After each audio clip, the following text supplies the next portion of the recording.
শুভ সকাল বন্ধুরা, আশা করি তোমরা প্রত্যেকে যে যেখান থেকে আমার ভিডিওটি দেখছো ঈশ্বরের আশীর্বাদে প্রত্যেকে খুবই ভালো আছো এবং সুস্থ আছো।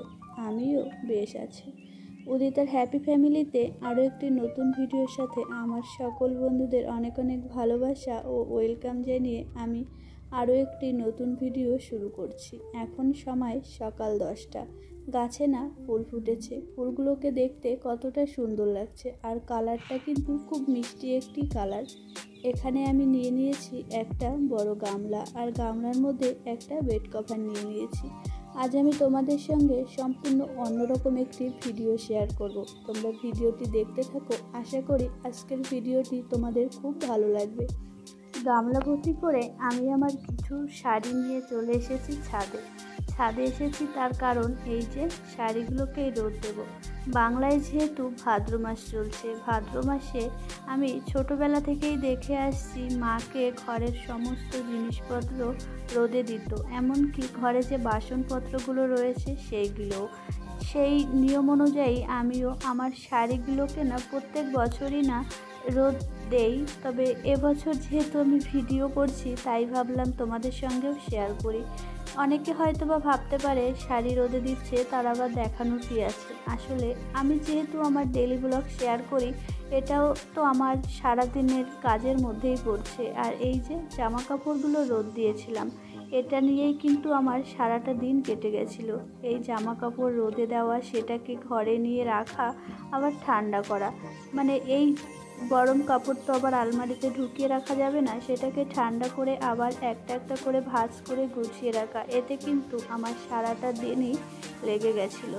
যাই হোক, আর আমার সাথে সাথে আমি কিন্তু মাম্মামকেও নিয়ে এসেছিলাম। যেহেতু আমি এখানে না প্রথমে একবার এসেছিলাম শাড়ি নিয়ে, সেগুলোকে দেখে আবার দ্বিতীয়বার এসেছিলাম। আমার বেশ কিছুটা টাইমই লেগেছিল, তাই মাম্মামকে এখানে রেখেই আমি আমার এই কাজগুলো করেছিলাম। তবে শাড়িগুলো ঝুলিয়ে ঝুলিয়ে নাড়তে পারলে বেশি ভালো হতো। আমাদের ছাদে যেহেতু খুব একটা আসা হয় না, আর জামা কাপড়ও মেলা হয় না, আমাদের ছাদে দড়ি টানানো ছিল, যেহেতু আসা হয় না তার কারণে না সেই দড়িটাকে খুলে ফেলা হয়েছে, আর বেড কভার এনেই এইভাবে আমাকে মেলতে হচ্ছে। আমার যে সকল বন্ধুরা এখন আমার ভিডিওটি দেখছো তাদের কাছে একটাই অনুরোধ, ভিডিওটি কেউ স্কিপ করে দেখো না, এবং ভিডিওটি দেখার শুরুতে অবশ্যই একটি লাইক দিয়ে দেখা শুরু করো। তোমাদের একটা লাইক কিন্তু আমার এই ভিডিওটাকে আরও 5 জনের মধ্যে পৌঁছে দেবে। তাই তোমাদের কাছে ভীষণভাবে অনুরোধ করছি, তোমরা কেউ আমার ভিডিওটি স্কিপ করে দেখো না। আর এই শাড়িটা হচ্ছে আমার বৌভাতের শাড়ি। তবে এই দেখো, আমি আমার সমস্ত শাড়িগুলোকে তোমাদের একবার দেখিয়ে দিলাম। আমার অনেক শাড়ি নেই, তবুও যা আছে তাই কিন্তু আমার যথেষ্ট।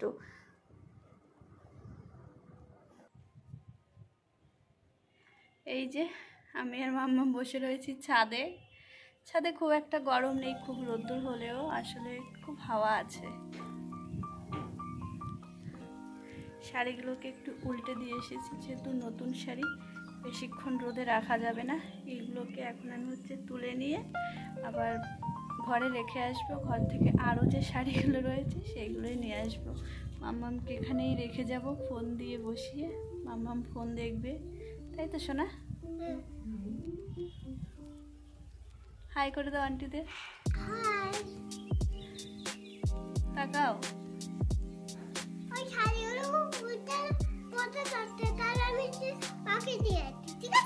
ওখানে খুব রোদ্দুর, দেখো কত হাওয়া দিচ্ছে, দেখেছো? এই যে আমার চুলগুলো কেমন উঠছে। কয়েকদিন ধরে আমি কোনো রকম ভিডিও তোমাদের সঙ্গে শেয়ার করতে পারছি না। আসলে সারাটা দিন এত কষ্ট করে ভিডিও করব, আবার সেটাকে এডিটিং করব, ভয়েস ওভার দেবো, এর পেছনে কিন্তু অনেকটাই খাটনি রয়েছে। এত খাটনির পরেও যখন দেখি কেউ সাবস্ক্রাইব করছে না, আবার সাবস্ক্রাইব করে আনসাবস্ক্রাইব করে দিচ্ছে, তখন কিন্তু ভীষণ খারাপ লাগে।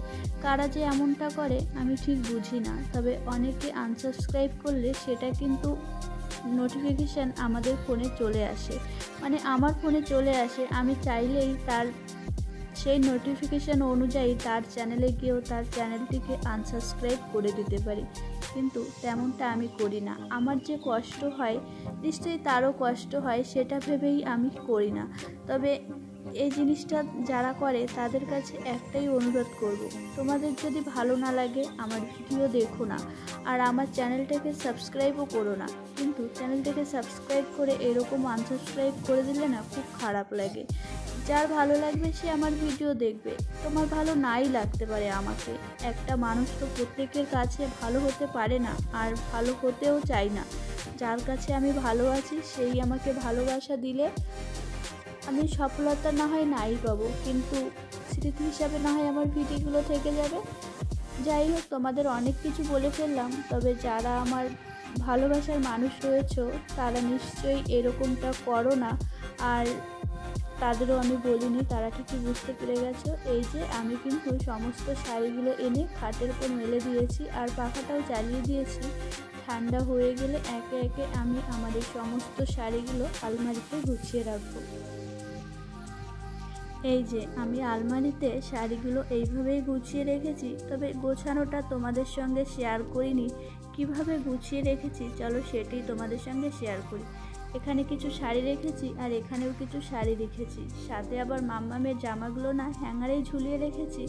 আর এখানেও এই যে কিছু শাড়ি রেখেছি, এইখানে ব্যাগটা রয়েছে। আর এই শাড়িটা আমি আমার বিবাহবার্ষিকীতে কিনেছিলাম এই যে ইন্ডিয়ান সিল্ক হাউস থেকে। সেই শাড়িটা আমি আবার ওইভাবেই রেখে দিয়েছি, তোমাদের অবশ্য দেখিয়েছি।